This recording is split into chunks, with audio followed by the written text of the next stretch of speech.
Non, c'est des fantasmes, ça.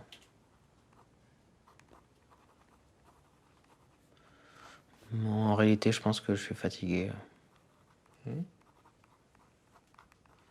J'ai toujours cru que écrire, c'était une sorte de reconnaissance pour mes parents, tout ça, mais en fait, non.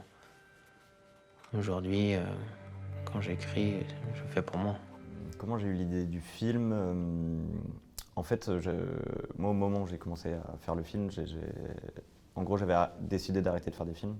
Ça marchait pas pour moi, quoi. J'avais fait des courts-métrages qui avaient pris en festival un peu, mais ça me rapportait pas d'argent. Et je me suis mis à bosser parce que ma copine, elle, était étudiante et qu'elle gagnait pas, enfin, elle gagnait très peu d'argent avec son job étudiant. Du coup, j'ai pris un job à 39 heures, quoi. Et en me disant c'est terminé, quoi, je ferai jamais des films de ma vie. Et en fait, au bout d'un an, je me suis remis à écrire petit à petit en fait ce que je vivais, parce que j'étais assez triste, quoi, d'un coup de devoir arrêter de faire des films, quoi. Et en fait, au bout d'un moment, Lola, donc qui est devenue ma femme depuis, a appelé mon producteur en lui disant il est en train d'écrire, tu devrais en parler avec lui. Donc il l'a lu et il m'a dit en fait on va faire le film comme ça, quoi, maintenant. Et donc c'est comme ça que petit à petit j'ai décidé de faire le film. Après j'ai évidemment éloigné le plus possible de ma vie personnelle parce que ça ressemblait beaucoup à ma vie personnelle et voilà, c'est comme ça que j'ai eu l'idée du film. Bon, j'ai lu les 3 premiers chapitres que Vincent m'a fait parvenir. C'est très prometteur.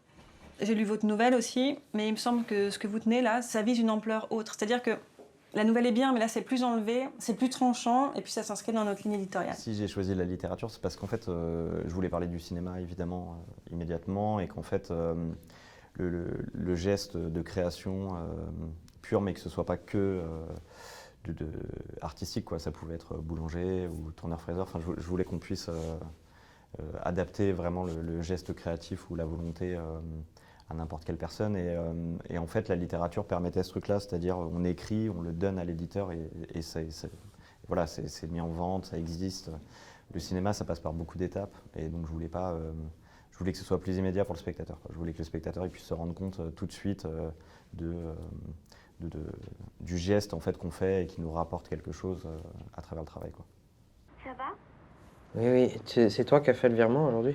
Bah, tu sais, quand Elisa nous a appelés, on s'est Mais dit non, mais pourquoi vous avez fait ça? qu'on pouvait pas vous laisser comme ça. Vous avez pas d'argent, c'est ridicule. Mais on est tes parents, c'est normal.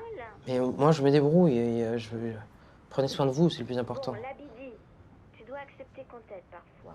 Qu'est-ce que je voulais raconter de la relation aux parents? Mais que enfin, c'est plus large que les parents, c'est un truc plus de société, c'est-à-dire le côté du pacte républicain qui dit il faut changer de classe sociale, il faut évoluer, il faut monter, machin, à travers les études, à travers son travail.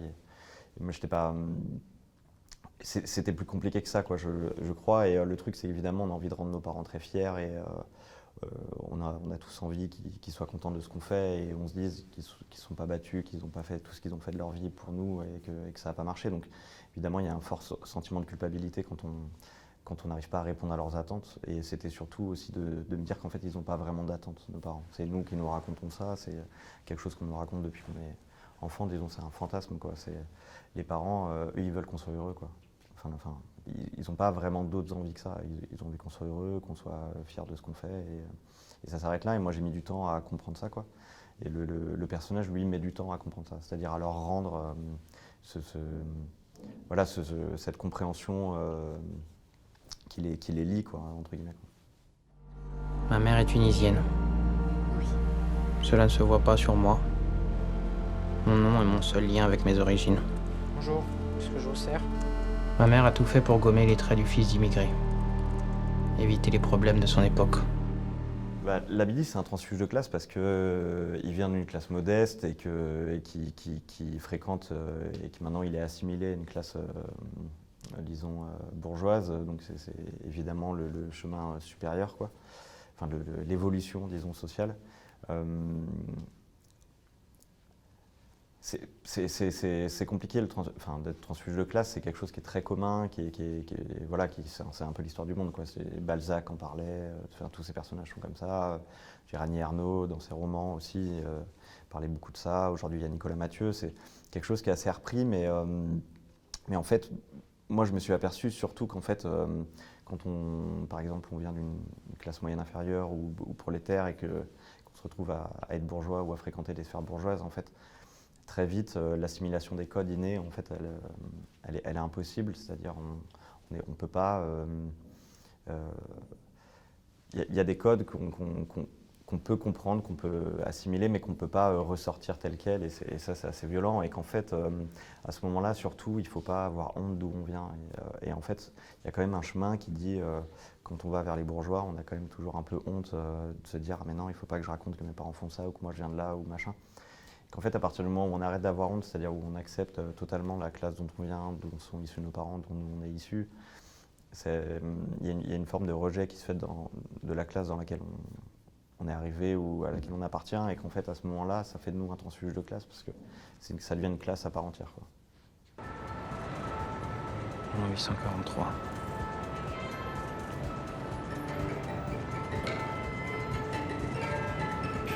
On n'avait pas d'argent et on n'avait pas d'équipe technique, donc on a filmé avec aussi peu de matériel que ça, voire moins, parce qu'on n'avait pas de lumière, nous.